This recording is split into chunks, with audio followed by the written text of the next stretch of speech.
Karnataka Congress సర్కార్లో Siddaramaiah, DK శివకుమార్ల మధ్య ఆధిపత్య పోరు క్లైమాక్స్ కు వచ్చేసింది. సీఎం మార్పుపై రాహుల్ గాంధీ అతి త్వరలో ఒక కీలక నిర్ణయం ప్రకటించే అవకాశాలు మెండుగా కనిపిస్తున్నాయి.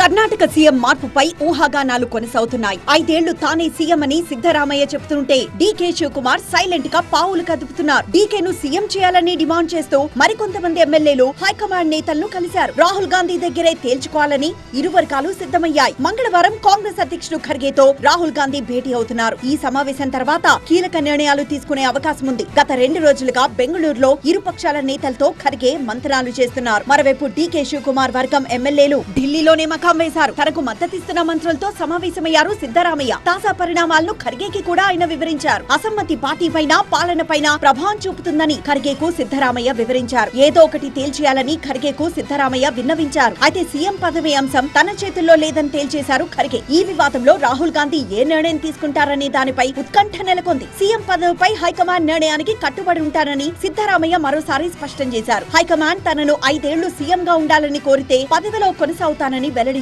సీఎం పదవి కోసం జోరుగా లాబింగ్ చేస్తున్న డీకే శివకుమార్ ను నాగసాధు కలిసి ఆశీర్వదించడం అందరి దృష్టిని ఆకర్షించింది. బెంగళూరులో డీకే శివకుమార్ తన వర్గం నేతలను కలుసుకుని ఇంటి నుంచి బయటకు వెళ్తున్న సమయంలో ఈ నాగసాధు అక్కడికి రావడం ఆసక్తిగా మారింది.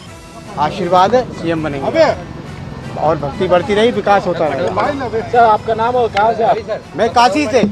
आशीर्वाद देने के लिए संतों को काम किया, आशीर्वाद और क्या है, वो थोड़ी है। अच्छे ना क्या आपको लगेगा वो सीएम बनेंगे? देखो आशीर्वाद परमात्मा का और संतों का है। हाँ और क्या है।